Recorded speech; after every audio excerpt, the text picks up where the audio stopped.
Hi all வணக்கம் and welcome. இது நம்ம சேனல், நம்ம பேசுவோம். எஸ், சுட சுட வந்திருக்கோம். CSK versus Delhi Capitals match முடிஞ்சிருச்சு.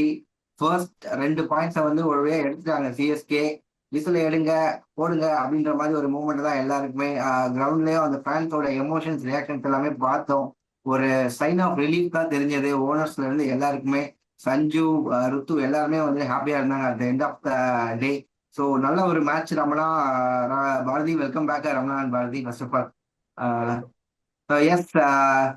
ஸோ ரமணா, ஃபர்ஸ்ட் உங்களுக்கு ஸ்டார்ட் பண்ற ரமணா. இப்போ மேட்ச் பார்த்தியா? மேட்ச் பார்க்கும்போது எப்படி இருந்தது? ஏதாச்சும் செகண்ட் இன்னிங் ஸ்டார்ட் ஆகும்போது, ஐ மீன் செகண்ட் இன்னிங்ஸ் ப்ராக்ரஸ் ஆகும்போது ஏதாச்சும் டவுட் இருந்ததா? இந்த மேட்ச் ஏதாச்சும் நடக்குமா அப்படின்னு நீ எப்படி கான்ஃபிடென்ட்டா இருந்தியா?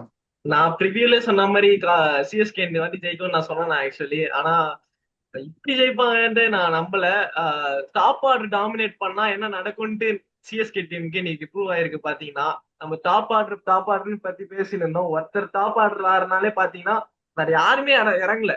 சஞ்சு மட்டும்தான் ஆடினாரு. அதுக்கப்புறம் ருத்ராஜ் ஒரே நிமிஷம் டே ரமணா. நீ ரொம்ப ஓரமா இருக்கிற மாதிரி இருக்குடா, சென்ட்ரா வரையா பாரு. இல்ல இல்ல, கேமரா இங்க இல்ல, அங்க பார்த்து பேசுறேன் ரமணா, அதான் கேட்டேன். ஓகேவாண்ணா? அப்படியே இங்க பார்த்து பேசு. ஓ ஓகே, போனை கண்டினியூ பார்த்து கண்டினியூ. பேசணும். ஓகே ஓகே, ஃபர்ஸ்ட் தான் சொல்றேன். போன் இப்படி நடுவுல வச்சுக்கோ. போன் ஓரமா வைக்காத. இப்படி கீழே போன் வச்சுக்கோ அண்ணா. தெரிஞ்சா பரவாயில்ல. போன் தெரிஞ்சா இல்லண்ணா, பரவாயில்ல அந்த என்ன இப்போ. பேர் தெரியுதுல, சரி அதை கவர் பண்றதுக்காக நான் சைட்ல போனேன். அது ஓகே ஓகே. பரவாயில்ல ரமணா. சரி ஓகே. கண்டினியூ. ஓகே. இப்போ ஓகே தான். ஃபர்ஸ்ட் வந்து கேக்குறீங்களாண்ணா? ஃபர்ஸ்ட் வந்து கேட்கறேன், இவன் வேற தாண்டில மறந்துடுவான். Okay. So so yes Ramana, match பார்த்தியா? எப்படி ஃபீல் பண்ண? செகண்ட் இன்னிங்ஸ் ப்ராக்ரஸ் ஆகும்போது உனக்கு ஏதாச்சும் கொஞ்சம் திக்கு திக்குன்னு இருந்ததா? இல்ல ஃபர்ஸ்ட் இன்னிங்ஸ் ஸ்கோர் முடியும் போது நல்ல ஸ்கோர் தான் டிபெண்ட் பண்ணிடுவாங்கன்னு நினைச்சியா? அதான் நான் வந்து ப்ரிவியூ அப்பவே சொன்னேன் இந்த மாதிரி சிஎஸ்கே தான் ஜெயிக்க போகுது இந்த வாட்டி அப்படின்னுட்டு. அதே மாதிரி ஜெயிச்சிட்டாங்க. அண்ட் டாப் ஆர்டர் டாமினன்ஸ்லாம் எப்படின்ட்டு சிஎஸ்கே டீம் இன்னைக்கு ப்ரூவ் பண்ணிருக்காங்க. அதாவது பாத்தீங்கன்னா சஞ்சு சஞ்சு சஞ்சு எப்படி அதாவது ரெண்டு பேர்ல யாருன்னா ஒருத்தர் எப்படி ஆடினாலும் வேற யாருமே இறங்கல. பாத்தீங்களா பேட்டிங்ல சஞ்சு ஒருத்தர் தான். 115 56 பால்ஸ்ல 15 பவுண்டரிஸ் 4 சிக்ஸர்ஸ் அடிச்சு இந்த மேட்சை வந்து ஸ்டீல் பண்ணிட்டாருன்னா ஆக்சுவலி. அதுக்கப்புறம் ருத்ராஜ் ஆடினாலுமே சஞ்சு கடைசி வரைக்கும் ஸ்டாண்ட் பண்ணாரு. ஸோ அது ஒரு பெரிய ஒரு டாமினன்ஸா இருந்துச்சுன்னா. அண்ட் ஆயுஷ் மாத்திரை வந்து ஒரு நல்ல ஒரு இன்னிங்ஸ் ஆடினாரு. ஸ்பின்னர்ஸ் டேக் டவுன் பண்ணாரு. குல்தீப் யாதவ் டேக் டவுன் பண்ணாரு. அதெல்லாம் வந்து ஒரு மேசிவ் சிக்ஸ் ஹிட்டிங் ஸ்கில்ஸா இருந்துச்சு ஆயுஷ் மாத்திரை. ஸோ ஆயுஷ் மாத்திரையும் செட் ஆயிட்டாரு, சஞ்சு சாம்சனும் செட் ஆயிட்டாரு, டாப் ஆர்டர் ஃபுல்லா செட் ஆயிடுச்சு. இது ஒரு பக்கா டீமா ஃபிட் ஆயிருக்குன்னா. அண்ட் பவுலிங் பத்தி பேசலாம். கண்டிப்பா கண்டிப்பா. So Bharathi, yes Bharathi, so நீ எப்படி மேட்ச் பார்த்த? மேட்ச் பார்க்கும்போது உனக்கு எப்படி ஃபீல் ஆச்சு? ஃபர்ஸ்ட் இன்னிங்ஸ் ஆஸ் யூஸ்வல் 200+ அடிச்சிட்டாங்க. ஸோ சஞ்சு இன்னைக்கு வந்து கம்பேக் டு ஃபார்ம், திரும்ப அந்த வேர்ல்ட் கப் ஃபார்ம்ல வந்துட்டாரா? அந்த செஞ்சுரி, ஒரு வெல் டிசர்வ் செஞ்சுரி தான். ரொம்ப கடைசியா கொஞ்சம் டயர்டா இருந்தாரு. உடம்பு ஃபுல்லா வந்து ஸ்வெட் ஆயிடுச்சு, அந்த அளவுக்கு ஒரு ஹீட்டு. ஸோ எப்படி அவரோட இன்னிங்ஸ் நீ எப்படி பாக்குற? இல்ல ஓவரால் நம்ம பேட்டிங் எப்படி பார்த்து சிஎஸ்கே பேட்டிங்? நான் ஃபர்ஸ்ட் பேட்டிங்க்குலாம் முன்னால வந்து டீம் செலெக்ஷன்ல இருந்து ஆரம்பிக்கணும்னு நினைக்கிறேன். நான் காலையிலேயே ப்ரெடிக்ட் பண்ண மாதிரி அந்த 3 சேஞ்சஸுமே இன்னைக்கு உள்ள இருந்துச்சுல்ல. ஸோ அது வந்து நல்லா இருந்தது. நம்மளோட மைண்ட் வாய்ஸை வந்து கேட்ச் பண்ண மாதிரி இருந்தது. அதுதான் நான் எக்ஸ்பெக்ட் பண்ணி இப்போ நம்ம கிட்ட இருக்கிற ஒரு ஸ்குவாட்ல இதுதான் பெஸ்ட் 11 நான் பாக்குறேன். பெஸ்ட் அண்ட் 11 அண்ட் 12 நான் பாக்குறேன். ஸோ இந்த பெஸ்ட் அண்ட் 11 12 வந்து எப்படி எஃபெக்டிவா யூஸ் பண்ணணுங்கிறதுதான் மேட்ரு. இன்னுமே கூட ஒரு இன்கேஸ் வந்து ஒரு ஃபாஸ்ட் பவுலிங் இருக்க வேண்டிய இடத்துல இன்னொரு ஸ்பின்னர்ஸ் தேவைப்பட்டுச்சுன்னா நம்ம வந்து நான் ஏற்கனவே சொன்ன மாதிரி ஸ்ரேயஸ் கோபாலை யூஸ் பண்ணலாம். So Shreyas Gopal and then Akeal Hosein, அதுக்கப்புறம் நூர் அகமது, இந்த 3 ஸ்பின்னரையும் யூஸ் பண்ணலாம். அது வந்து இம்பாக்ட்ஸ் அப்போ வந்து யாரை யூஸ் பண்ணலாங்கிறத பொறுத்து சேஞ்ச் ஆகும். Maybe based on the ground and then வந்து அதுதான் கண்டிஷன்ஸை பொறுத்து. பட் இதுதான் வந்து சிஎஸ்கேவோட பெஸ்ட் 11 அண்ட் 12 இருக்கும்னு நான் எக்ஸ்பெக்ட் பண்றேன். ஸோ இனிமே இதுக்கப்புறம் வந்து எந்த சேஞ்சஸுமே இல்லாம மோரார்லெஸ் இப்படியே போகணும்னு தான் நான் நினைக்கிறேன். ஈவன் தோ எம்எஸ் தோனி அவைலபிளா இருந்தாலுமே கூட எம்எஸ் தோனியோட கான்ட்ரிபியூஷன் நமக்கு தேவைப்படாதுன்னு தான் தோணுது. ஏன்னா பேட்டிங் வந்து நம்ம ஆல்ரெடி தெரியும், பேட்டிங் வந்து சிஎஸ்கேக்கு வந்து பவர் பேக்டா இருக்கு. ஸோ அந்த பேட்டிங்ல எங்கேயுமே கான்ட்ரிபியூஷன் வந்துட போகுது. ஸோ அந்த எம்எஸ் தோனியோட இம்பாக்ட் வந்து இதுக்கப்புறம் தேவைப்படாது. ஸோ அதனால இந்த 11 அண்ட் 12 போறதே வந்து பெஸ்டா இருக்குன்னு தோணுது. ஆல்சோ வந்து டாஸ் நம்ம இன்னைக்கு தோத்துருந்தோம். டாஸ் தோத்தாலுமே கூட பேட்டிங்ல வந்து அதை மேட்ச் அப் பண்ற மாதிரி 212 ரன்ஸ் வந்து நம்ம அடிச்சிருந்தோம். அதுதான் நம்ம ஏற்கனவே சொன்ன மாதிரி யாராவது ஒரு ஓப்பனர்ஸ்க்கு வந்து நல்லா பட்டு இன்னைக்கு வந்து கேம் கொண்டு போனா நல்லா இருக்கும்னு சொல்லி யோசிச்சோம். சஞ்சு சாம்சன் லாஸ்ட் 3 இன்னிங்ஸ்ல வேர்ல்டு கப்ல என்ன பண்ணாரோ அதை வந்து இந்த 3 இன்னிங்ஸ்க்கு அப்புறம் ஐபிஎல்லோட 3 இன்னிங்ஸ்க்கு அப்புறம் 4th இன்னிங்ஸ்ல வந்து அதே மைண்ட் செட்டை அப்படியே ஆடி இருக்காரு. வேர்ல்டு கப்ல அவர் ஃபர்ஸ்ட் ஸ்டார்ட் பண்ணும்போது அதே சென்னை பிச்சில் தான் வந்து ஃபார்முக்கு வந்தாரு திரும்ப. அங்க என்ன பண்ணாரு, நம்ம பேசிட்டு இருந்த மாதிரி ஃபோர்ஸ் மட்டும் டீல் பண்ணாரு. ஏரியல் ஷாட்ஸ் வந்து அவ்வளோ அழகா வந்து ஏரியல் ஷாட்ஸ் இருந்துச்சு, பட் கேப்ல இருந்துச்சு. சிக்ஸ் ஹிட் பண்ணணுன்ற மைண்ட் செட்லேயே ஆடலாம். ஃபீல்டர்ஸை வந்து கிளியர் பண்ணா போதுங்கிற மைண்ட் செட்ல மட்டும் அவர் அழகா ஆடினாரு பவர் பிளேஸ்ல. அதுக்கப்புறம் வந்து சஞ்சு சாம்சன் வந்து கொஞ்சம் ஸ்ட்ரகிளிங் இன்னிங்ஸ் தான் இல்லையா. ஆனா சஞ்சு சாம்சன் வந்து அதை மேக் பண்ணி ஆட்டு இருந்தாரு. பவர் பிளே நோ லாஸா நம்ம கம்ப்ளீட் பண்ணதே வந்து ஒரு பெரிய விஷயமா தான் பாக்குறோம். 61க்கு வந்து நம்ம நோ லாஸா முடிச்சோம். ஈவன் தோ வந்து ஒரு 10 to 15 ரன்ஸ் வந்து ஷார்ட் தான். நீயுமே சொல்லியிருந்தேன் அந்த 10 to 15 ரன்ஸை வந்து ருத்ராஜ் வந்து மேக் பண்ணியிருக்கணும். நம்ம ஓவராலாவே 10 to 15 ரன்ஸ் ஷார்ட்னு சொல்றோம், பட் எல்லாருமே அதை எங்க ப்ரிடிக்ட் பண்றாங்கன்னா லாஸ்டா சஞ்சு சாம்சன் அண்ட் தென் ஆயுஷ் மாத்ரேவோட அந்த டயர்ட் ஆனதுக்கு அப்புறம் ஒரு 1 or 2 hours ஆடினாங்க இல்லையா. ஸோ அங்க வந்து 10 to 15 ரன்ஸ் ஷார்ட்னு சொல்றாங்க. நான் அங்க அதை ஷார்ட்டா பார்க்கல. ருத்ராஜ் கைக்வாட் கிட்டயே அந்த 10 to 15 ரன்ஸ் ஷார்ட்டா தான் நான் பாக்குறேன். பட் அதர் தென் வந்து நிறைய நல்ல மூவ்ஸ் இருந்துச்சு. பேட்டிங்ல பொறுத்த வரைக்கும் ஆயுஷ் மாத்ரே வந்து நம்ம வந்து ரிட்டையர் அவுட் பண்ணிட்டு அண்ட் தென் வந்து சிவம் டுபே வந்து இறக்குனாங்க. அவர் 10 பாலுக்கு 20 ரன் அடிச்சிருந்தாரு. அதுவுமே வந்து நல்ல மூவ் தான். சிவம் டுபேக்கு பதில் நம்ம வந்து அந்த 10 நம்ம கிட்ட நிறைய வந்து ஆப்ஷன்ஸ் இருந்துச்சு விக்கெட்ஸ் போகாதனால. ஒரு இவரை யூஸ் பண்ணியிருக்கலாம், டெவால் பிரேவிஸை யூஸ் பண்ணலாமா இல்லை வந்து சர்ஃப்ராஸ் கானை யூஸ் பண்ணலாமான்னு சொல்லிட்டு ஒரு டிபேட் இருக்கு. நானுமே பேசிட்டு இருந்தோம். எனக்கு என்னன்னா டெவால் பிரேவிஸ் வந்து இந்த மாதிரி ரிட்டையர் பண்ணிட்டு ஒரு 10 to 10 பால்ஸ் இல்ல 8 பால்ஸ்ல அவர்கிட்ட குயிக் ஃபயர் ரன் நம்ம எதிர்பார்க்கறது வந்து அதை விட இன்கேஸ் கரெக்டான டைம் பீரியட்ல விக்கெட் போயிட்டு அவர் எப்பவுமே வர மாதிரி ஒரு செகண்ட் டவுன்ல அந்த இடத்துல வந்து ஒரு 6 or 7 overs இருக்கும்போது ஒரு 4 or 5 balls, ஏன்னா வந்து அவர் இன்ஜுரியில இருந்து வந்திருக்காரு இல்லையா, அவர் செட்டில் ஆக டைம் ஆகும். ஸோ அந்த செட்டில் ஆகிறதுக்கு ஒரு மேட்ச்ல ஒரு 4 or 5 balls தேவைப்படும். அந்த 4 or 5 balls இந்த மேட்ச்ல அவருக்கு இல்லை. அதனாலதான் அவருக்கு பதில் டூபே இறக்குனது நான் வேலிட்னு யோசிக்கிறேன். ஸோ அந்த இடத்துல அத மாதிரி அவர் இறங்கும்போது இம்பாக்டா இருக்கும். இன்னைக்கு அவர் இறங்காததே நல்லதுன்னு தான் நான் நினைக்கிறேன். ஸோ இந்த 10 balls 20 runs தான் வந்து நமக்கு வந்து வின்னிங் ரன்ஸாவுமே இருந்திருக்கு 23 ரன்ஸ்ல. ஸோ அதுதான் சஞ்சு சாம்சனோட 100 வந்து it means a lot for CSK ஃபேன்ஸ்க்கும் சஞ்சுவோட ஃபேன்ஸ்க்குமே. ஓவராலா வந்து நல்ல கேம் பேட்டிங்ல. கரெக்ட் தான். ஏன்னா அவர் அடிச்சாரா ப்ளீஸ் கோயிங் அது ஒரு சில சிக்ஸஸ்லாம் வந்து சும்மா அப்படியே தொட்டாலே பறக்கிற மாதிரி, அது எப்பவுமே ஒரு ட்ரேட்மார்க் ஷாட்ஸ் அது எல்லாமே இந்த மாதிரி ஆடினாரு. ஸோ இதுதான் நம்ம பார்த்த சஞ்சு வேர்ல்ட் கப்ல கண்டினியூ பண்ணாரு. இன்னைக்கு நல்லா இருந்தது வாடி பாக்குறதுக்கு. அண்ட் நீ சொன்ன மாதிரி அந்த ஒரு ரிட்டையர்ட் அவுட் பிளேயர் வந்து நான் சிவம் துபே ஓகே தான். பட் என்னன்னா எனக்கு ஒரு சின்ன வருத்தம், சர்ஃப்ராஸ் கான் நான் ஏன் இப்பவும் சொல்றேன்னா போன 3 மேட்ச்லயுமே 200 ஸ்ட்ரைக் ரேட்ல ஆடின ஒரே பிளேயர் சிஎஸ்கேல இருந்து இவர் தான். 3 மேட்ச்லயுமே நான் பார்த்துட்டேன். ஸோ அவர் எந்த ஷாட் எப்படி அடிப்பாருன்னு நமக்கு பாக்குறவங்களுக்கும் தெரிய மாட்டேங்குது, அவங்களுக்கும் தெரிய மாட்டேங்குது. அப்படிங்கிறப்ப அவர் இறங்கியிருந்தா இன்னும் ஒரு 15 ரன்ஸ் அந்த ஒரு 10 balls 20ல இவர் முடிச்சாரு. இவர் 10 balls 25 30 போயிருந்தா அந்த கடைசி நேரம் அந்த டென்ஷன் கூட இல்லாம இவங்க ஃப்ரீயா ஆடி இருக்கலாம். 225 அப்படின்னா அங்கேயே வந்து எனக்கு தெரிஞ்சு பார்ட் அண்ட் பார்சல் தான். என்னதான் ட்ரை பண்ணாலும் அதை சேஸ் பண்றதுங்கிறது நான் எல்லா மேட்சும் சேஸ் பண்ண முடியாது. ஏதாவது ஒரு மேட்ச் சேஸ் பண்ணலாம், அதுதான் நான் பிலீவ் பண்ணுவேன். இட்ஸ் ஓகே, நல்ல ஒரு டார்கெட் 212. இந்த பவுலிங் அட்டாக்கு இந்த டார்கெட் ஓகே தான். போன மேட்ச் விட இந்த மேட்ச் நீ சொன்ன மாதிரி ஃபைன் டியூன் பண்ணாங்க. நீ சொன்ன அந்த எக்ஸ்பெக்ட் பண்ண பிளேயர்ஸ் எல்லாருமே உள்ள வந்து செமையா போட்டாங்க. ஸோ எஸ் அதுதான். அந்த ரமணா டெல்லியோட பவுலிங் எப்படி பார்த்தா ரமணா? இந்த மேட்ச் அந்த அக்யூப் நம்பி தான் அவர் வேற உள்ள இறக்கியிருந்தாங்க, பட் 2 over தான் போட்டாரு. அண்ட் தென் ஸ்பின்னர்ஸை கொஞ்சம் பிடிச்சி வாங்கிட்டாங்க. சொன்ன மாதிரி ஆயுஷ் மாத்திரையெல்லாம் அடிச்சிட்டாரு. ஸோ அவங்க முக்கியமா நம்ம நட்டு வேற போட்டு நீங்க பிறந்துட்டாங்க சேப்பாக்கல. ஸோ அவங்க பவுலிங் எப்படி பார்க்கல ரமணா? நட்டு வந்து இன்னைக்கு வந்து யாக்கர் நெயில் பண்ண முடியல. நான் ஆக்சுவலி யாக்கர் நெயில் பண்ண பார்த்து ஃபுல் டாஸா போட்டாரு. ஸோ சஞ்சு சாம்சன் வந்து பொலண்டார் வர. ஆனா ஆயுஷ் மாத்திரமே போட்டு பொலண்டார். ஷார்ட் பால் போட்டாலும் வந்து புல் அடிச்சு 6 அடிக்கிறது 2 பேருமே பண்ணாங்க. அண்ட் அக்சர் பட்டேல் தான் வந்து இனிஷியலா ஒரு விக்கெட் எடுத்தாரு. அதுக்கப்புறம் வந்து அவருமே ரன் கொடுக்க ஆரம்பிச்சிட்டாரு. அக்யூப் நபி எதுக்கு இந்த டீம்ல எடுத்தாங்கன்னு தெரியல. ஆக்சுவலி அக்யூப் நபி 2 over கொடுத்துட்டு அவர் ஒரு ஆல்ரவுண்டர் தான். பேட்டிங்லுமே கான்ட்ரிபியூட் பண்ணல அண்ட் பவுலிங்லுமே 2 over தான் கொடுத்தாங்க. எதுக்கு அந்த டீம்ல எடுத்தாங்கன்னு தெரியல. அதுக்கு பதிலா நிஷாங்கா, நம்ம சொன்ன மாதிரி நிஷாங்கா இடம் இருக்கா ஃபர்ஸ்ட் நிஷாங்கா? இல்ல என்னன்னா அந்த அசுதோஷ் சர்மா நம்ம பார்த்தோம் இல்லையா, இம்பாக்ட் சர்மா உள்ள வந்தாரு.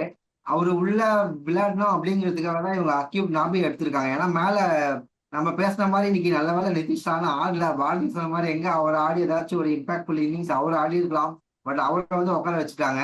அவரை உட்கார வச்சதுனால சமீர் ரிஸ்வி அந்த பிளேஸ்ல பிளேயிங் லெவல்ல வந்ததுனால கீழே வந்துட்டு ஒரு பவுலர் எடுத்துட்டு வர வேண்டியதா இருந்துச்சுன்னு நினைக்கிறேன். அதனாலதான் இன்னைக்கு அக்யூப் நாபி இதில் ஆடினாருன்னு நினைக்கிறேன். ரமணா அப்படியே கண்டினியூ பண்ணுங்க. அதுக்கப்புறம் நம்ம குட்டி பையன் ஆயுஷ் மாத்ரே வந்து லுங்கிங்கிடி எனக்கு டேக் ஆன் பண்ணாருன்னா ஸ்லோவர் பால்ஸுமே அவர் வந்து ஸ்ட்ரைட்ல சிக்ஸ் அடிச்சது, ஃபோர் அடிச்சதெல்லாம் ஸ்ட்ரைட் எல்லாமே ஸ்ட்ரைட்லயே எய்ம் பண்ணாரு லுங்கிங்கிடிய. ஸோ அது ஒரு நல்ல டாக்டிக்ஸா இருந்துச்சு. அண்ட் முகேஷ் குமாருமே இன்னைக்கு வந்து நல்லா எல்லாம் போடல. கடைசி ஓவருக்கு முன்னாடி அவரோட தேர்ட் ஓவர்ல வந்து நல்லா யாக்கர் நெயில் பண்ணாரு. ஆனா அதுக்கப்புறமும் எக்ஸ்பென்சிவ் ஆயிட்டாரு அவரு. அண்ட் குல்தீப் யாதவ் வந்து அவர் 2 ஓவர் தான் போட்டாரு. 24 ரன்ஸ், ஆயுஷ் மாத்ரி சிக்ஸஸ் அடிச்சாரு. ஸோ அதான போயிட்டு இருந்துச்சு. எல்லாருமே எக்ஸ்பென்சிவா தான் இருந்தாங்க. எஸ் கரெக்ட் தான் ரமணா. ஏன்னா இந்த நந்தா முகேஷ் அவர் வந்து எப்பவுமே அந்த பவர் பிளேல வந்து விக்கெட் எடுத்துருவாரு. போன 3 மேட்ச்லயும் அதான் பண்ணாரு. பட் இந்த மேட்ச் அவரால் எடுக்க முடியல. அது ஒரு செட் பேக்கா போயிடுச்சுன்னு நினைக்கிறேன் டெல்லி பவுலர்ஸ்க்கு. ஸோ எஸ் பாரதி, நீ அவங்க பவுலிங் எப்படி பார்த்த பாருங்க. பவுலிங் பத்தி நம்ம பேசணும்னா அவங்களுடைய பவுலிங்ல வந்து பவர் பிளேஸ்ல வந்து ஓரளவுக்கு டீசெண்டா பண்ணாங்கன்னு சொல்றதை விட நம்ம வந்து நான் ஏற்கனவே போன மேட்ச்ல நான் சொன்ன மாதிரி தான். ஆர்சிபி மேட்ச்ல சொன்னேன் இல்லையா, ஃபர்ஸ்ட் ஒரு 4 ஓவர்ஸ் தான் வந்து பால் வந்து கொஞ்சம் ஸ்விங்காகவும் மூமெண்ட்லாம் இருக்கும். அந்த 4 ஓவர்ஸ் நம்ம வந்து கொஞ்சம் ரிலாக்ஸா ஆடினா அதுக்கப்புறம் கேம்ல விக்கெட் கொடுக்கறதுக்கு எங்கேயுமே சான்ஸ் இருக்காதுன்னு சொன்னேன். அதுக்கு ஏத்த மாதிரி தான் விக்கெட், அந்த ஒரு விக்கெட் கூட அவரா தான் கொடுத்துட்டு போனாரு. ஆஹ் ருத்ராஜ் கைக்வாடா தான் கொடுத்துட்டு போனாரு அக்ஷர் பட்டேலுக்கு. அவரும் கொஞ்சம் ப்ரெஷர் அவர் மேல எடுத்துக்காம ரிலாக்ஸா ஆடி இருந்தாருன்னு வச்சுக்கேன், அந்த ஒரு விக்கெட்டும் போயிருக்காது. இன்னொரு 1 விக்கெட் வந்து நாமளா தான் ரிட்டையர் அவுட் ஆகணும். ஸோ விக்கெட் எடுக்கிறதுக்கு அங்க எந்த சான்சஸுமே இல்லை. ஃபர்ஸ்ட் 4 ஓவர்ஸ் விட்டுருங்கன்றேன். ஃபர்ஸ்ட் 4 ஓவர்ஸ் கடவுள் கொடுத்துருங்க. 24 பால் போடுறாங்களா, 35 ரன் வந்த வரைக்கும் போதும். கேப்ல வர பால்ஸ் எடுத்துங்க, நல்ல பாலை விட்டுட்டு அழகா ஆடினா அடுத்த 2 ஓவர்ல அதை அப்படியே டபுள் ஆக்கிக்கலாம். 65 நோ லாஸ், இன்னைக்கு 61 நோ லாஸ்ன்னு போன மாதிரி 65 70 நோ லாஸ். ஃபோர்த் ஓவர் வந்து அழகா அக்ஷர் பட்டேல் இன்சைட் அவுட்ல வந்து சூப்பரா ஆடினாரு. சாரி ஃபிஃப்த் ஓவர், ஃபிஃப்த் ஓவரா சாரி ஃபோர்த் ஓவர் தான் நினைக்கிறேன். ஃபோர்த் ஓவர் தான் போட்டார் அக்ஷர் பட்டேல் வந்து. ஃபோர்த் ஓவர் வந்து இன்சைட் அவுட்ல 2 3 4 வந்து சூப்பரா ஒரு ஆடினாரு சஞ்சு சாம்சன். அவ்வளவுதான் கேம். முதல் 3 ஓவர் 4 ஓவர் ரிலாக்ஸா ஆடுங்க. கேம்ல ரன் தேவையில்லை. 200 ரன்ஸ் லாஸ்ட் 4 ஓவர்ஸ்ல இன்னைக்கு நம்ம 47 ரன்ஸ் கிட்ட 44 ரன்ஸ் ஆடணும். இன்னும் நம்ம விக்கெட் இருந்துச்சு. இன்னும் இன்னைக்கு வந்து சென்னையோட வெயில் டயர்டு, அதனாலதான் அந்த 44. இன்னும் கொஞ்சம் நல்லா இருந்தோம்னா அதுவே ஒரு 55 60, அங்கிருந்து ஒரு 15 ரன்ஸ் நமக்கு ஆட் ஆயிடும். ஸோ முதல்ல விக்கெட் கொடுக்காம ஆடுறதுக்கு ஸ்டே பண்ணும். ஸோ அதை வந்து அங்க ரொம்ப நல்லாவே அவங்க ஆடினதுனால ஃபர்ஸ்ட் இவங்க பவர் பிளேல அந்த 4 ஓவர் நல்லா போட்ட மாதிரி இருந்தது. ஸோ அடிக்க போய் அவுட் ஆகல. அதுதான் 61க்கு நோ லாஸா நம்ம பவர் பிளே முடிச்சதுக்கு அப்புறம் இவர்கிட்ட இருந்து ரன் வரல சார், கெய்க்வாட் கிட்ட இருந்து ரன் வரல. அவரா வந்து அந்த விக்கெட்டை புடிச்ச அந்த அரக்குத்து பால் தான் அவரு கரெக்டா டைம் பண்ணி கிரவுண்ட்லயே டைம் பண்ணி தான் அது ஒரு 4 அவருக்கு கிடைச்சிருக்கலாம். பட் அங்க ஒரு விக்கெட் அவர் விட்டாரு. மற்றபடி பார்த்தீங்கன்னா நான் ஆல்ரெடி சொன்ன மாதிரி Chennai is not anymore for spinners. அவ்வளவுதான். அதுதான் பிரதிபலிப்பு தான். இன்னைக்கு குல்தீப் வந்து 4 ஓவர் அவளால கம்ப்ளீட் பண்ண முடியல. ஈவன் அக்கீல் ஹுசைனால கூட 4 ஓவர் கம்ப்ளீட் பண்ண முடியல. ஸோ ஸ்பின்னர்ஸ்க்கு வந்து இனிமே அங்க ஹெல்ப் இன்னைக்கு ஈவன் தோ இன்னைக்கு வந்து ஒரு மாதிரி கிரிப் ஆகி டேர்ன் ஆச்சு லைட்டா. பட் அந்த டேர்ன் வந்து பீட்டன் ஆகிற அளவுக்குலாம் கிடையாது. அது வந்து பேட்ஸ்மேன்ஸ் வந்து கொஞ்சம் பார்த்து பொறுமையா ஆடினாங்கன்னா வித் டேர்னே வந்து 6 4 அடிக்க முடியுங்கிறத இன்னைக்கு காமிச்சாங்க. ஸோ அதுதான், அதனாலதான் வந்து அவங்களோட குல்தீப் வந்து ரன்னுக்கு போனார் 24 ரன்னு. அக்ஷர் பட்டேல் வந்து ஓரளவுக்கு வந்து அக்ஷர் பட்டேல் வந்து ஓரளவுக்கு வந்து அந்த இவர் மாதிரி தான், ஜடேஜா மாதிரி தானே, அதனால அவரால் 4 ஓவர்ஸ் கம்ப்ளீட் பண்ண முடியுது. அதை தாண்டி அவங்களுடைய பவுலர்ஸ்ல வந்து சொல்ற மாதிரி பார்த்தா முகேஷ் போட்ட அவரோட தேர்ட் ஓவர் நல்லா ஏக்கர்ஸ் நெயில் பண்ணாரு. பட் அவரோட ஃபைனல் ஓவர்ஸ்ல ரமணா சொன்ன மாதிரி ரன்ஸ் தான் போச்சு. நடராஜன் வந்து இன்னைக்கு நாட் ஃபார் ஈஸ் டே. அது அது வந்து அவருக்கு கண்கூடாவே தெரிஞ்சது. ஃபுல் டாஸ் போட்டாரு, ஒரு ஆஃப் வாலி போட்டாரு, ஸ்லோ பவுன்சர் ஒன்று வந்து புல் ஷாட்ல ஒரு 6 போச்சு. ஸோ இந்த மாதிரி வந்து அவருக்கு போச்சு. எக்ஸ்ட்ராடினரி ஆடினது பார்த்தா லுங்கி இங்கிடியே தான் அவங்க சூப்பரா வந்து அவங்க வந்து ஆடினாங்க. ஒரு ஸ்லோயர்ஸ் பால்லாம் வந்து உள்ள விழுந்த பால்லாம் ஸ்டேட்ல தூக்கி 6 அடிச்சாரு ஆயுஷ் மாத்திரை, சூப்பரா ஆடினார். ஸோ அவர் வந்து 4 ஓவர்ஸ் விக்கெட்லெஸ் தான் 41 ரன்ஸுங்கிறது வந்து அதுதான் வந்து நம்ம ஐடியல். ஸோ அதை வந்து எக்ஸ்ட்ராடினரியா பண்ணாங்க. அதெல்லாமே வந்து நல்ல விஷயம் தான். ஸோ இப்போ இந்த 212ங்கிறது ருத்ராஜ் கைக்வாட் ஓரளவுக்கு ஒரு 10 to 15 ரன்ஸ் ஆடி இருந்தா 225. குட் ஸ்கோர் அப்படிதான் நான் பாக்குறேன் தவிர மத்த யாருமே எதுவுமே வந்து தப்பா பண்ண மாதிரி பாக்கல. கரெக்டா ஏன்னா ஓகே இந்த இந்த இந்த பவுலிங் அட்டாக் பார்க்கும்போது எனக்கு 210 அடிச்சாலே இது டிஃபெண்ட் பண்ண முடியுன்ற நம்பிக்கை வருது. நம்ம பேசுன மாதிரி அகில் ஹுசேன் அவங்க 2 ஓவர் 20 ரன்ஸ் கொடுத்தா கூட நான் அதை ஹாப்பியா எடுத்துப்பேன். பவர் பிளேல நம்ம பவுலிங் வருவோம், 2 overs 20ல போட்டாரு பவர் பிளேல. பட் அது போதும், ஒரு ஸ்பின்னர் கிட்ட இருந்து நம்ம எதிர்பார்க்கறது அதான் நான் நினைக்கிறேன். ஸோ ரமணா, அதான் ரமணா, அப்படியே நம்ம டெல்லி பேட்டிங் வருவோம் சேசிங்ல. ஸோ நிசாங்க நல்லா ஸ்டார்ட் பண்ணாரு, ராகுல் நல்லா ஸ்டார்ட் பண்ணாரு. பட் நம்ம ஃபாஸ்ட் பவுலர்ஸ் செமையா வந்து புல் பேக் பண்ணாங்க. குறிப்பா என்னோட இன்னைக்கு பிளேயர் ஆஃப் த டேனா எனக்கு ஜேமி ஓவர்டன் தான் நான் சொல்லுவேன். ரமணா வேற மாதிரி இருந்தது, ஒரு பியூட்டிஃபுல் பவுலிங். 4 ஓவருமே 4 தரமான ஒரு பவுலிங் பார்த்த மாதிரி எனக்கு ஃபீல் ஆச்சு. ரமணா ஒரு பும்ராவோட ஓவர்ஸ் நம்ம எப்படி பார்த்து ரசிப்போமோ அந்த மாதிரி ரசிச்சேன் இன்னைக்கு அவரோட பவுலிங். ஸோ நம்ம ஃபர்ஸ்ட் டெல்லி பேட்டிங் வருவோம்னா அவங்க டெல்லி பேட்டிங் எப்படி ஆடினாங்க இன்னைக்கு? ஃபர்ஸ்ட் நிஷாங்கால இருந்து வரனா, நிஷாங்காக்கு போட்ட எல்லா பாலுமே ஷார்ட் பால்ஸ் தான் அவர் வந்து எல்லாமே அடிச்சாரு. இதுவே நீங்க ஃபுல்லரா போட்டப்போ பாத்தீங்கன்னா எல்லாமே கேட்ச் தான் போச்சு. அது 2 கேட்சுமே நம்ம மிஸ் பண்ணோம். 3வது கேட்ச் வந்து அவருக்கு வந்து புடிச்சாரு நம்ம டெவலப்பர் ஸ்ட்ரெயிட்ல. ஸோ அது வந்து அதான் நான் ஃபர்ஸ்ட்ல இருந்தே ஃபுல்லரா போட்டிருந்தாங்கன்னா அவங்களுக்கு ஃபர்ஸ்ட் விக்கெட் இருந்திருக்கும்னு எனக்கு நான் நினைக்கிறேன். அண்ட் அன்லக்கியா கேஎல் ராகுல் தான் ஒரு புல்லாட போயிட்டு கேட்ச் கொடுத்தாரு. ஸோ அது அன்லக்கி டிஸ்மிசல் தான். ஜேமி ஓட்டன் தான், கலீல் அகமது எடுத்தாரு Jamie Orton catch. And Sameer Rizvi தான் இன்னைக்கு மேட்ச் முடிச்சிருவாரு அப்படின்ட்டு ஒரு பயத்திலே இருந்தேனா. பட் ஆனா காட்ஸ் கிரேஸ் அவரு அவுட் ஆயிட்டாரு. நெக்ஸ்ட் இன்னொன்னும் பயந்தேன், டேவிட் மில்லர் எப்பவுமே சிஎஸ்கேக்கு எதிர்க்கு நல்லா ஆடுவாரு. ஸோ இந்த வாட்டியுமே நல்லா ஆடி கொடுத்துருவாரோ அப்படின்ட்டு. போன வாட்டி இருந்த கிராண்ட்ல இந்த வாட்டி போட்டு 6 அடிச்சிருவாரு. எக்ஸ்ட்ரானரி டெலிவரி நான் ஆக்சுவலி ஓவர் போட்டது அந்த சீம்ல பிச் ஆகி கரெக்டா போய் ஸ்டெம்ப்ல அந்த பெயில்ஸ் விழுந்துருக்கலாம். அது அப்படியே பார்த்துனே இருக்கலாம்னு தோணுச்சு அந்த பால்லாம். ஸோ அவங்க பேட்டிங் ஃபுல்லா கொலாப்ஸ் ஆயிடுச்சுன்னா ஸ்டப்ஸ் தான் கடைசியில ஒரு எனக்கு தெரிஞ்சு ஒரு ஒரு ஃபைட் மாதிரி ஏதோ நடந்தது. எனக்கு ஏன் கிளவுஸ் தரல, கிளவுஸ் தந்தா நான் அச்சு கீச்சிட்டு இருப்பேன் அந்த மாதிரி இருந்துச்சு. ஸோ அந்த ஒரு இது இருந்துச்சு. ஒருவேளை கிளவுஸ் தந்தா அச்சு முடிச்சிருப்பாருன்னு கிளவ் நினைக்கிறேன். கொடுத்துருந்தா கண்டிப்பா அடிச்சு கிழிச்சிருப்பான். உண்மை அதான் அதான். அந்த இடத்துல அதான் கிளவ் அவன் ஒரு ஓவருக்கு முன்னாலே மாத்தி இருக்கணும். அது தப்பு வந்து ஸ்டப்ஸ் மேலதான் சொல்லுவேன். பட் ரூல்ஸ் அவர் இல்லைன்னு ஒரு ஓவருக்கு முன்னாலே மாத்தி இருக்கணும். ஆ ஆமா, அது ரூல்ஸ் இல்லதான், நடுவுல போக முடியாது. நீ மாத்தி இருக்கணும் ஒரு ஓவருக்கு முன்னால. உனக்கு கிளவ் மாத்த முடியாதுன்னு சொல்லிட்டாங்கன்னா 2 பால் நீ அந்த ஷாட்டுக்கு போயிருக்க கூடாது. ம் 2 விஷயம் தான். ஒண்ணு, அது உனக்கு கிளவ் முன்னாலேயே வந்து வெட் ஆயிடுச்சு அப்படின்னு ஃபீல் ஆயிடுச்சுன்னா முன்னால மாத்தி இருக்கணும். இல்ல எனக்கு வந்து 4 பால்ஸ்க்கு அப்புறம் தான் எனக்கு அந்த ஃபீல் வந்துச்சு அப்படின்னா அந்த 2 பால்ஸ் நீ தரையில ஆடிட்டு அதுக்கு அடுத்து நீ டேக் டவுன் பண்ண பார்த்துருக்கணும். இதுதான் வந்து கேமா இருக்குமே தவிர நான் அடிக்க போயிடுச்சு. ஆபீஸா ஒரு கிளவ் வெட்டானதுனால தான் பேட்டே அங்க திரும்பிச்சு. பேட் திரும்பினதுனாலதான் அது வந்து அங்க கேட்ச் போச்சு. ஒருவேளை ஸ்டப்ஸ் இருந்ததா மேட்ச் வந்து ரிசல்ட் இன்னும் மாறி இருக்கலாம். இல்ல வின்னிங் ரன்ஸே வந்து குறைஞ்சிருக்கும். நமக்கு நமக்கு வந்து ரன் ரேட் ரொம்ப முக்கியம் இல்லையா? சோ அங்க வந்து நீங்க வந்து இன்னும் உண்மைதான். ஒரு 2 ரன்ஸ் 3 ரன்ஸா கூட அந்த வின்னிங் ரன்ஸை வந்து மார்ஜினை குறைச்சிட்டு இருப்பாரு. சோ இது எல்லாமே வந்து கேம்ல இருக்கிறது தான். அவர் கிளவ் மாத்தி இருக்கணும். மாத்தலைன்னா உடனே நம்ம கண்ட்ரோல் இருக்கிற ஒரே விஷயம்னா அந்த 2 பால சேஃப் ஆடுறது. அந்த சேஃப் ஆடுறத சாய்ஸ் அவர் எடுத்திருக்கணும். பட் அது அவர் எடுக்கல. அது அவர் தான் இது பண்ணும். பேட்டை போட்டுட்டாரு, உள்ள போய் ஹெல்மெட்டை தூக்கி அடிச்சாரு. ஹெல்மெட் அவ்வளவு தூக்கி தூரம் நான் அதை அடிக்கிறாரு. வந்து இல்ல பெனால்டி அது கன்ஃபார்ம் வந்து ஆயிடுச்சு. என்னமா இல்ல பெனால்டி கன்ஃபார்ம்னு சொன்ன அவருக்கு. கன்ஃபார்மா பெனால்டி எதுவும் கிரவுண்ட்ல எதுவுமே பண்ணல, உள்ள போய் தான் பண்ணாரு. அதனால எதுவும் பெருசா அது இருக்காதுன்னு நான் நினைக்கிறேன். நிதிஷ் பட் ராணாக்கு வரப்போகுதுன்னு அதுதான் நினைக்கிறேன் பெனால்டி. அவர் தான் ஏன் சண்டை போட்டிருந்தாரு அம்பையர் கிட்ட, தேர்ட் அம்பையர் கிட்ட வெளியே இந்த மாதிரி ஏன் பண்ணீங்க அப்படின்னு. இல்ல அது ஆமா. கொஸ்டின் பண்ணி இருப்பாங்க. இது எல்லாமே வந்து அந்த ஹீட் ஆஃப் த மொமெண்டம்ல நடக்கிறது தான். அது வந்து நம்ம ஒன்றும் பண்ண முடியாது. பட் இல்ல அதுதான் நம்ம கண்ட்ரோல்ல என்ன இருக்கோ அதை ஆமா. பண்ணணும். கேமோட ரூல்ஸ்குள்ள என்ன இருக்கோ அதுதான் பண்ணணும். இதுக்கே வந்து 6 மினிட்ஸா 7 மினிட்ஸோ நம்ம லேட்டு. லாஸ்ட் ஓவரே 4 ஃபீல்டர் வச்சு தான் போட்டோம். எஸ் பாரதி அங்கதான் பாரதி. எஸ் ரமணா கரெக்டா சொன்னேன், அவங்க பேட்டிங் அப்படி இருந்ததுன்னு. எனக்கு நான் திரும்பவும் நான் கேட்கிறேன் பாரதி, இந்த மேட்ச் ஓகே நிதிஷ் ராணா சரியா பண்ணல, உட்கார வச்சு Sameer Rizvi number 3 okay. Axar Patel at number 4 நீ எப்படி பாக்குற?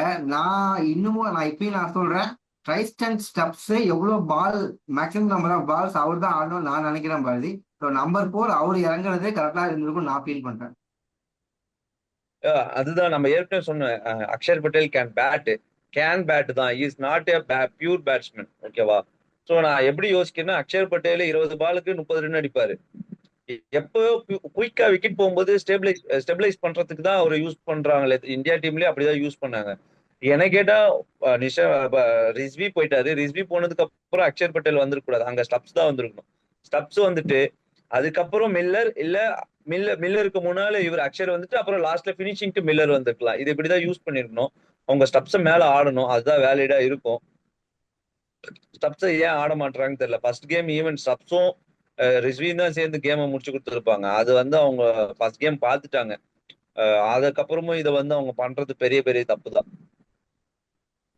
எஸ் பாரதி, எனக்கு சடனா பார்க்கும்போது அவங்க batting middle order lower middle order ரொம்ப வீக்கா இருக்க மாதிரி தான் தோணுது. என்னன்னா ரிஜ்வி அடிக்கலைன்னா அப்ப நீங்க காலியா, ஒருவேளை கேஎல் ராகுல் அடிக்கலன்னா நீங்க காலியா அப்படின்ற மாதிரி தான் எனக்கு கேட்க தோணுது. ஏன்னா அவங்க பேட்டிங் ஆர்டர் மாத்திட்டே இருக்காங்க. ஒரு கேப்டன் அப்படிங்கிறதுக்காக அவரு என்ன இங்க அங்கன்னு விளையாடுற மாதிரி அவரு விளையாடிட்டு இருக்காரு பொசிஷன்ல, எனக்கு புரியல பாருங்க. கேப்டன் ஓகே, இல்ல இல்ல இவர் வந்து கேப்டன்றது ஒரு பவுலிங் ஆல்ரவுண்டர்.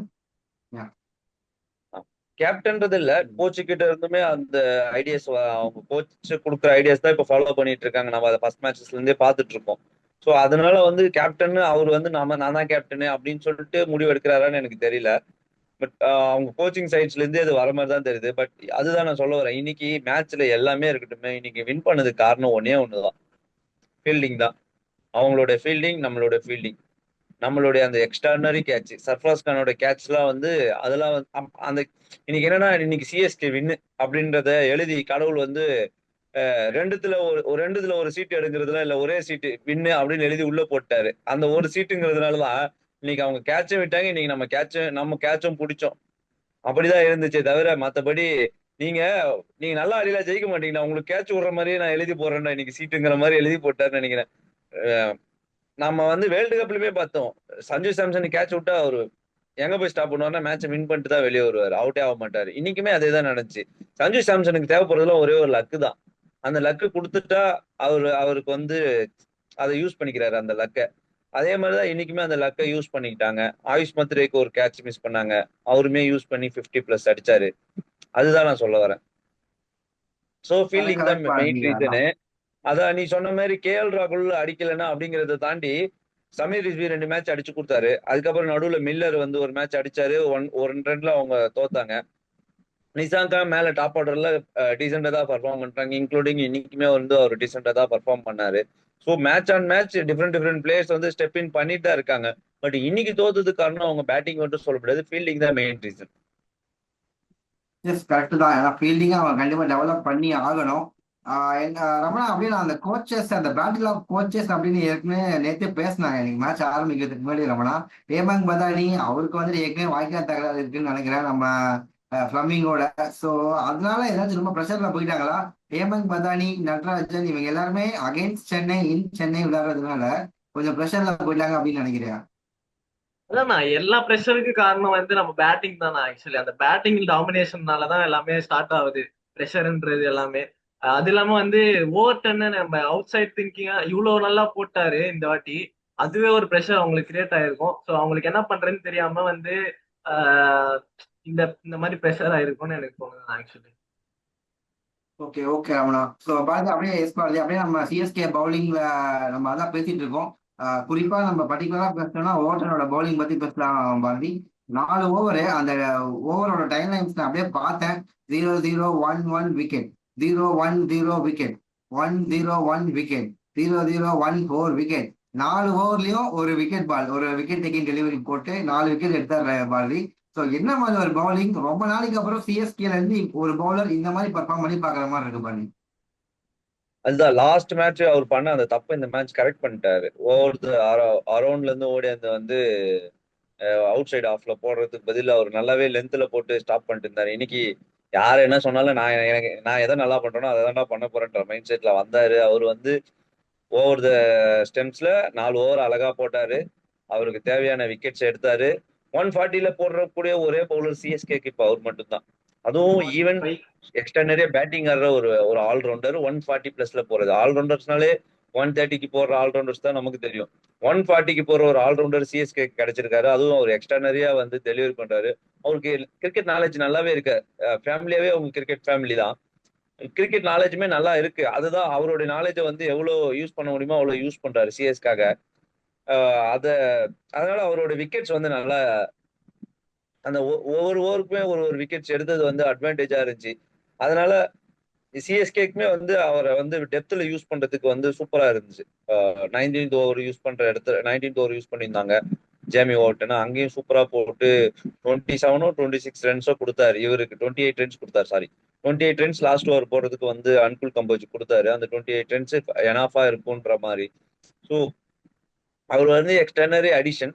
அவருடைய கேம் ஸ்கில்லும் நம்ம ஆல்ரெடி ஃபர்ஸ்ட் மேட்ச்ல பார்த்துட்டோம். செகண்ட் மேட்ச்ல அவர் உட்கார வச்சது தப்புன்னு சொல்லி பார்த்தோம். தேர்ட் மேட்ச்ல திரும்ப பேட்டிங்ல கான்ட்ரிபியூட் பண்ணாரு, பவுலிங்லயும் பண்ணாரு. பவுலிங்ல ஃபைனல் ஓவர்ஸ் வந்து அரௌண்ட் 6ல இருந்து போட்டாரு. இந்த தடவை அரௌண்ட் 6லாம் போகாம ஓவர்லயே போட்டு நிறைய டாட் பால்ஸ் பண்ணாரு. ஸோ அதுதான் வந்து நமக்கு இன்னைக்கு இன்னைக்கு வினிங் கேட்ட சஞ்சு சாம்சனோட 100 விட இவரோட பவுலிங் தான். நாம இன்னைக்கு 18 ரன் பாக்குறோம். 4 ஓவர் போட்டு மத்தவங்க போன மாதிரி இவரு ஒரு 20 ரன் எக்ஸ்ட்ரா போயிருந்தா கேம் காலி. அந்த 23 ரன் இவர் நிறுத்தினது தான் நான் நினைக்கிறேன். அந்த 23 ரன் இவர் நிறுத்தினது. அந்த 23 ரன்ல 3 கேட்ச். டெவால் பிரேவிஸ் இன்னைக்கு பேட்டிங்கே வரலனாலும் டெவால் பிரேவிஸ் இம்பாக்ட் 3 கேட்ச், 3மே சூப்பரா பிடிச்சாரு. அங்க டெவால் பிரேவிஸ் கீழே அப்பா ஓகேடா சாமி, எங்க டூபே இருந்துருவாருன்னு பயமா இருந்துச்சு. எங்கெல்லாம் பால் போச்சு அங்கெல்லாம் டெவால் பிரேவிஸ் இருக்கும்போது நமக்கு வந்து அவ்வளவு இதுவா இருந்துச்சு. அந்த அக்கீல் ஹுசைன் 2 ஓவர் போட்டாலும் அந்த ஒரு கேட்ச் அவர் மிஸ்ஜட்ஜ் பண்ணாலுமே கூட அது இம்பாக்ட் ஆகாம அட்ஜஸ்ட் பண்ண இருப்பாரு. அவர் டக்குன்னு பார்க்கும்போது நமக்கு வந்து பிராவோட ஒரு லுக்கப் கிடைச்சிது.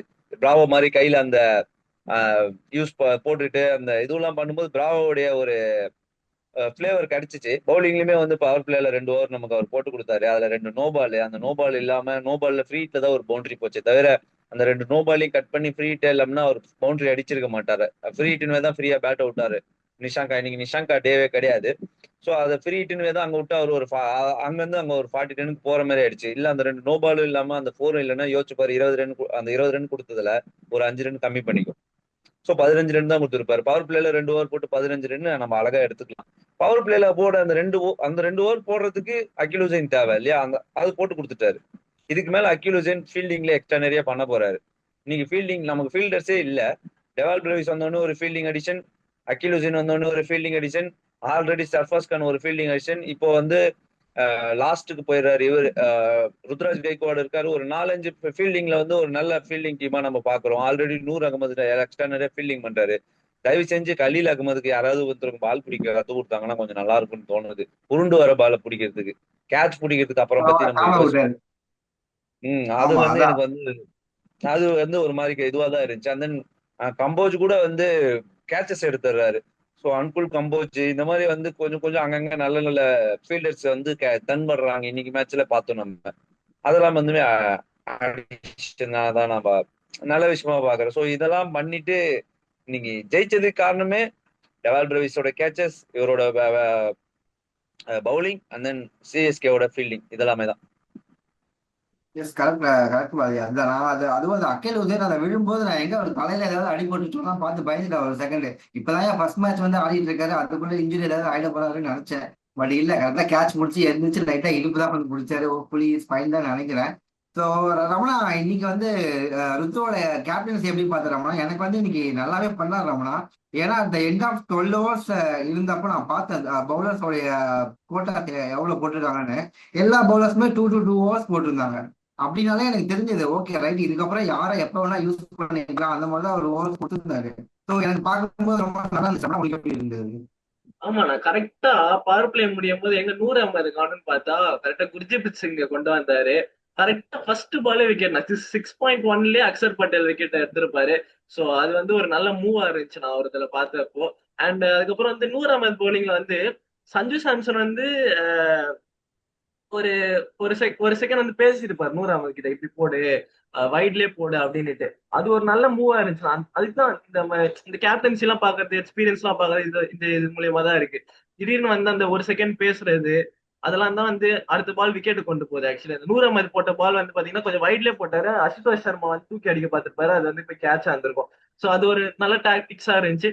அண்ட் இந்த வாட்டி குறை சொல்றதுக்கு எதுவும் இல்லை. நான் நல்ல ஒரு பவுலிங் சேஞ்சஸ் பண்ணாரு. அண்ட் பேட்டிங்ல இல்லைனாலும் ஒரு கேப்டன்சியா நல்லா பண்ணாரு. எஸ் பாரதி, உங்களோட தாட்ஸ் என்ன பாரதி? இன்னைக்கு அவர் கேப்டன்சி எப்படி இருந்தது கேப்டன்சில அதுதான் பாரதி? ரமணா சொன்ன மாதிரி கரெக்டா ரொட்டேட் பண்ணியிருந்தாரு பவுலர்ஸ. பவுலர்ஸை கரெக்டா ரொட்டேட் பண்ணதுனால எல்லா சிக்ஸ் பவுலர்ஸ் நம்ம கிட்ட இருந்தாங்க. அந்த 6 பவுலர்ஸ் பிளஸ் 7 டூபேவும் இருந்தாரு. டூபேவை யூஸ் பண்ண வேண்டிய நிலைமை இன்னைக்கு இல்ல. பட் அந்த ஆல்ரெடி 6 பவுலர்ஸை யூஸ் பண்ணியிருந்தாங்க. அந்த 6 பவுலர்ஸை யூஸ் பண்ணதுனால அவருக்கு நிறைய வந்து ஆப்ஷன்ஸ் இருந்துச்சு டெப்த் போக போக. ஸோ அதனால வந்து அவர் வந்து யாருக்கு கொடுக்கலாம், யாரை நெக்லிகேட் பண்ணலாம்னு சொல்லிட்டு ஒரு ஐடியா இருந்துச்சு. நூர் அகமது சொன்ன மாதிரி அசுதோஷ் சர்மா இருக்கும்போது நூர் அகமதை கொண்டு வந்தாரு. நூர் அகமது ஸ்டிக் லைன்ல போடும்போது 6 போச்சு ஸ்ட்ரெயிட்ல. ஸோ அதுக்கப்புறம் வந்து பாலை வந்து அவுட் சைடு ஆஃப்ல வந்து நல்லா போட சொல்லிட்டு அப்பதான் சொல்லிட்டு போனாரு. போன உடனே விக்கெட் கிடைச்சது. அவருமே விக்கெட் கிடைச்சதுக்கு அப்புறம் சஞ்சுவை பார்த்து தம்ஸ் அப் பண்ணியிருப்பாரு. ஸோ இந்த மாதிரி சின்ன சின்ன விஷயங்கள் வந்து பாக்குறதுக்கு நல்லா இருக்கு டீமா. எங்க எனக்கு வந்து கார்த்திக் சர்மா வரும்போது, விக்கெட் கீப்பிங் வரும்போது நான் கொஞ்சம் பயந்துகிட்டே இருந்தேன். கார்த்திக் சர்மா ஃபுல்லா பண்ண வச்சிருவாங்களோ அவ்வளோ. ஏன்னா மேட்ச் நடுவுல வந்து ஒரு பேக் ஸ்டைன் மாதிரி ஒரு பிசியோ வந்து ஏதோ பார்த்துட்டு போனாரு சஞ்சுக்கு 50 அடிக்கிற அந்த டைம்லயே. அதனால வந்து யோசிச்சேன், நல்லவேளை சஞ்சு ஒரு 4 ஓவர்ஸ்லயே உள்ள வந்துட்டாரு. உள்ள வந்து அதோட இம்பாக்ட் நமக்கு அந்த விக்கெட்ல கிடைச்சது. சஞ்சு உள்ள இருக்கும்போது ருத்ராஜ்க்கு நமக்கு ஆல்ரெடி ஃபீல்டர் ஸ்டார்ட் பண்ணும்போது ருத்ராஜ் வெளியே போகலாம், அவுட் சைட் ஃபீல்டிங் போகலாம். அந்த இடத்துல ஃபீல்டிங் அட்ஜஸ்ட் பண்றதோ இல்ல பவுலர்ஸ் கிட்ட பேசுறதோ அதை சஞ்சு பாத்துக்கிறாரு. ஸோ இந்த மாதிரி இருக்கும்போது ருத்ராஜ் கொஞ்சம் வந்து இது காம் டவுன் ஆகலாம். பவுலர்ஸ் ரொட்டேட் பண்றதை பத்தி யோசிக்கலாம். ஒருவேளை 4 லைன்ஸ்ல இருந்தா கோச்சிங் ஸ்டாஃப்ஸ் கிட்ட கொஞ்சம் பேசலாம். இன்னைக்கு கோச்சிங் ஸ்டாஃப்ஸ் பாத்தீங்களா, இன்னைக்கு கொஞ்சம் எக்ஸ்ட்ரா இன்ட்ராக்டிவா இருந்தாங்க, கொஞ்சம் பேசினாங்க. ரொம்ப அனிமேட்டா அவங்க வந்து இருந்தாரு. வெளியே உட்காந்து இருந்தாங்க. இதுதான் நான் வந்து ஏற்கனவே வந்து நான் நோட் பண்ணது. மத்த கோச்சிங் ஸ்டாஃப் மாதிரி இவங்க உள்ளே உட்காந்துட்டு இல்லாம வர்றாங்க வெளியே. பிளமிங் இன்னைக்கு ஒரு நோட்டோடவே பார்த்தேன் நான் அவரை. நோட்டோட பார்த்தேன். பிளமிங்கோட ஐடியா தான் அது. ஆயுஷ் மாத்திரைக்கு பதில் டூபே உள்ள இறக்குனது. ஸோ இதெல்லாம் தான் வந்து இன்னைக்கு ஜெயிக்கிறதுக்கு காரணம். இன்னைக்கு நாங்க ஜெயிக்க போறோம் அப்படின்ற மைண்ட் செட்ல இறங்கியிருக்காங்க. அது அந்த மைண்ட் செட் வந்து ஆல்ரெடி இவர் வேற ஒரு ஒரு இதுல சொன்னார் இல்லையா, கம்பேக் பண்றதுக்கு பார்க்க போறோம், வி நோன் ஃபார் இட் அப்படின்னாருல்ல. அது மாதிரி சிஎஸ்கே கம்பேக் சூப்பர் கிங்ஸ் ஆயிட்டாங்க இன்னைக்கு. இன்னைக்கு ஆனது இன்னைக்கு ஆனது எப்படி இருந்துச்சுன்னா, அது இன்னைக்கு மேட்ச் இன்னைக்கு ஏதோ லக்ல ஜெயிச்ச மாதிரி இல்ல. இது நிஜமாவே அவங்க வந்து கம்பேக் பண்ணி தான் மேல வந்திருக்காங்க. எல்லாத்துலயும் ஒர்க் பண்ணியிருக்காங்க. எல்லாமே வந்து திருப்பி போட்டிருக்கிறாங்க. 3 சேஞ்சஸ்லாம் ஒரு டீம்ல, அதாவது வந்து சிஎஸ்கே மாதிரி ஒரு டீம்ல பண்றாங்கன்னா பெரிய விஷயம். அதை பண்ணியிருக்காங்கன்னா ஜெயிக்கணுன்றதுக்காக தான் அதை பண்ணியிருக்காங்க. அது ஒர்க் ஆயிருக்கு. இதுக்கப்புறம் இந்த சேம் லெவனோட போறதா பெஸ்டா இருக்கும்னு நான் திங்க் பண்றேன். அது அவங்க பண்ணுவாங்கன்னு நான் எக்ஸ்பெக்ட் பண்றேன். எம்எஸ் தோனி வந்தாலுமே அவர் வந்து இம்பாக்ட் சப்பா வச்சுப்பாங்க. பட் மேட்ச் ஜெயிக்கிறது தான் இம்பார்ட்டன்ட். எம்எஸ் தோனி விளையாடி உள்ள நம்ம பாக்குறது ஆஸ் அ ஃபேனா ஓகே ஃபைன் தான். பட் எனக்கு தேவை சிஎஸ்கே ஜெயிக்கணும், வின்னிங் ட்ராக்ல இருக்கணும். அது வின்னிங் ட்ராக்ல இருக்க சிஎஸ்கே தான் நான் பார்க்க ஆசைப்படுறேன். பார்ப்போம். நெக்ஸ்ட் மேட்சஸ் வந்து நெக்ஸ்ட் கேகேஆர் கூட இன்னொரு மேட்ச், அதுவும் ஹோம் கேமு. அந்த கேமுமே வந்து ஜெயிப்போம்னு நினைக்கிறோம். ஸோ அந்த கேம் அந்த அதுக்கு அடுத்த கேம்ஸ்லயும் நல்லா பண்ணுவோம். நம்ம வெளியே போயிட்டு வந்தாலுமே கூட நான் நினைக்கிறேன். அதனால வந்து இதுக்கப்புறம் வந்து கிராக் பண்ணிட்டாங்கன்னு தோணுது சிஎஸ்கே வந்து சென்னையில எப்படி ஜெயிக்கிறதுங்கிறது. இந்த இந்த மேட்ச் அதான் ரைட் டைம்ல வந்து பிக் பண்ற மாதிரி தான் இருக்கு. ஏன்னா இந்த மேட்ச் இப்போ ஜெயிச்சது ஒரு பெரிய விஷயம். ஏன்னா அடுத்த மேட்ச் அகைன்ஸ்ட் கேகேஆர் தான். நான் இப்பயே சொல்லிடுறேன், எழுதி வச்சுலாம் 2 பாயிண்ட். ஸோ அவங்க என்னதான் முக்கியம் வந்து பவுலிங் போட்டா கூட அவங்களாம் 2 பாயிண்ட் கொடுத்துற மாதிரி தான் ஆடிட்டு இருக்காங்க கேகேஆர். அப்படிங்கிறப்போ எஸ், அடுத்த மேட்ச்மே வந்து அவங்களுக்கு நல்லா இருக்கும். So back to back matches ஜெயிச்சு போகும்போது அடுத்தடுத்து அவங்க கண்டிப்பா நல்லா இன்னும் வந்து ஜெல் ஆவாங்க டீமா. நீ சொன்ன மாதிரி எல்லாமே நல்லா நடக்கும்னு நினைக்கிறேன்.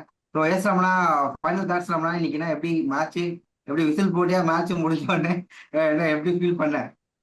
அது ஒரு ஹாப்பி நோட் தான். நல்லா நல்லா போச்சு. வின் பண்ணது வந்து ஒரு ஒரு ஆறுதலா இருக்கு. சிஎஸ்கே வந்து அவ்வளவுதான். இதுக்கப்புறமும் வந்து நல்லா பண்ண போறாங்க. கண்டிப்பா. ஸோ எஸ் பாரதி, உன்னோட final thoughts Bharathi. Final thoughts அப்படின்ற போது இப்போ வந்து இந்த பர்பிள் கேப்ல வந்து செகண்ட் பிளேஸ்ல இருக்காரு அன்குல் கம்போஜ். 8 விக்கெட் எடுத்திருக்காரு இந்த 4 மேட்சஸ்ல. ஸோ அவருமே வந்து மேல வர்றதுக்கு ஒரு சான்சஸ் இருக்கு. ஸோ அந்த இடத்துல கொஞ்சம் விக்கெட்ஸ்க்கு போராடினாருன்னா நல்லா இருக்கும். இன்னைக்கு 4 விக்கெட்ஸ் எடுத்தாரு, 5 விக்கெட்ஸ் எடுத்திருக்காரு மொத்தமா டோர்னமெண்ட்ல ஓவர் 10. ஸோ அவருமே வந்து இதுக்கப்புறம் வந்து கிராக் பண்ணிட்டாரு. இதுக்கப்புறம் பெருசா யோசிக்க வேண்டியது இல்லை. அவர் வந்து யாராவது எங்கேயாவது வாங்க, நான் ஓவர் த ஸ்டிக்ஸ்ல இருந்து போட்டு விக்கெட் எடுத்துட்டு போயிட்டே இருக்கேன்னு. அதே மாதிரி இன்னொரு விஷயம் நான் என்ன சொல்ல வரேன்னா, இன்னைக்கு வந்து கலீல் அகமது ரன்னுக்கு போனாரு. பட் அவருக்கு ஒரு விக்கெட் விழுந்துச்சுல, அந்த ஒரு விக்கெட்டு அவர் லெஃப்ட் ஹேண்ட் பேட்ஸ்மேன் இல்லையா, அவருக்கு அரௌண்ட்ல இருந்து வந்து பவுலிங் போட்டாரு. அரௌண்ட்ல இருந்து வரும்போது பால் அவருக்கு உள்ள கட்டாயம் வந்துச்சு. பேட்ஸ்மேனுக்கு டைமே இல்ல. அஹ் அதாவது வந்து ஸ்கொயர் லெக் மேல சிக்ஸ் அடிக்கிறதுக்கு டைம் இல்லாததுனால டீப் மிட் விக்கெட்ல அடிக்க போனாரு. டீப் மிட் விக்கெட்ல அடிக்கிறதுக்கு டைம் இல்லாததுனால அங்க கேட்ச் கிடைச்சது. டெவால் பிரேவிஸ் விக்கெட் கேட்ச் பிடிச்சாரு அதை. ஓகேவா? சோ உனக்கு ஒரு சின்ன சேஞ்சஸ்னால பேட்ஸ்மேனுக்கு டைம் கிடைக்கல ஸ்கொயர் லெக் மேல அடிக்கிறதுக்கு. மிட் விக்கெட் மேலதான் போக வேண்டிய சான்ஸ். அந்த மிட் விக்கெட்ல அவரால் டைம் பண்ண முடியல. இவ்வளவுதான் கேம். இதுதான் யோசிக்கணும். இந்த விக்கெட்டை எடுத்துட்டு திரும்பவும் அவர் போய் அவருக்கு அங்க திரும்ப அவரோட ஓவர் ஸ்டிக் போயிட்டாரு. அவரோட ஓவர்ல இருந்து அவர் லெஃப்ட் ஹேண்ட் பவுலர் இல்லையா, அவரோட ஓவர்ல இருந்து அக்ராஸ் பால் போடுறாரு. அவங்களுக்கு நல்ல டைம் கிடைக்குது பேட்ஸ்மேனுக்கு. திரும்பவும் அவங்களுக்கு நல்ல ஆங்கிள் கிடைச்ச உடனே அவங்க அங்க இருந்து அடிக்கிறாங்க. அவர் போடுறதே பாடி லைன் தான். லெக் ஸ்டிக்ல மிடில் ஸ்டிக்ல பிச்சாயி லெக்ல வந்துச்சுன்னா ஈஸியா இருக்கும் ஸ்கொயர் லெக் மேல அடிக்க. ஆனா இந்த பக்கம் இருந்து அவரோட அரௌண்ட்ல இருந்து போடும்போது ஆஃப்ல இருந்து குத்தி மிடில் ஸ்டிக்கு போகுது. அது வந்து ஸ்கொயர் லெக் மேல அடிக்க முடியாது. அது மிட் விக்கெட் மேல தான் அடிக்க முடியும். ஒரு சின்ன ஸ்டிக்கு ஒரு மொத்தமே ஒரு 4 இன்ச்சு 3 இன்ச்சு தான் இருக்கு. அந்த 4 இன்ச்சு 3 இன்ச்சு டைம் இல்லாததுனால தான் விக்கெட்டே கிடைக்குது. ஸோ இது அவர் வந்து திங்க் பண்ணி திரும்பவும் வந்து அந்த அந்த பவுலிங் ஆங்கிள்ஸை வந்து அவர் வந்து ரீதிங்க் பண்ணி போட்டாருன்னா நிஜமாவே சொல்றேன், அவருக்கு வந்து அவர் இனிமே வர அப்கமிங் டேஸ்ல வந்து இன்னைக்கு போன மாதிரி ஒரு பேட் டேவா இல்லாம இருக்கும்னு நான் திங்க் பண்றேன்.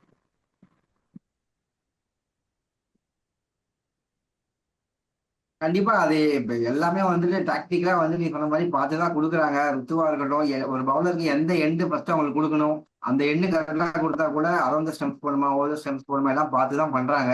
ஸோ கண்டிப்பா அவருக்கு வரும் அடுத்தடுத்த மேட்சஸ்ல அந்த ஒரு பேட்ச்ல இருந்தாலே போதும். கண்டிப்பா விக்கெட்ஸ் அடுத்த மேட்ச்ல எடுத்து வர நினைக்கிறேன் டிஎஸ். அதுதான் இன்னைக்கு நல்ல ஒரு விக்கெட்டோட ஸ்டார்ட் பண்ணியிருக்காங்க. ஸ்வீட் ஆடு கொல்டாடு அப்படிங்கிற மாதிரி சிஎஸ்கே ஃபேன்ஸ் எல்லாருமே ஆல் ஓவர் ஜாய் தான் நம்ம பார்த்த வரைக்கும் பார்த்துட்டு இருக்கோம்.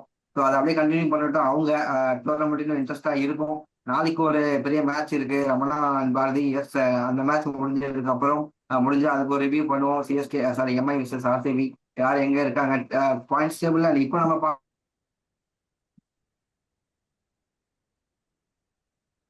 ஓகே. மேட்ச் அவரு ஸ்டக் ஆயிடுச்சுன்னு நினைக்கிறேன் அவருக்கு. பரவாயில்ல, நீங்க முடிச்சு விட்டுருங்க.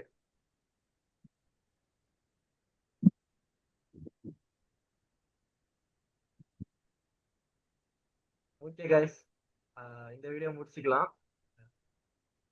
ஓகே. ஐ திங்க் அவர் ஏதோ இன்டர்நெட் ப்ராப்ளம் நினைக்கிறேன் ரவிக்கு.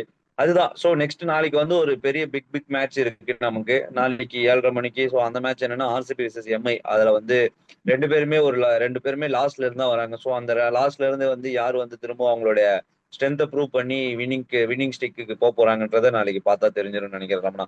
தேங்க்யூ. தேங்க்யூ. Thanks all.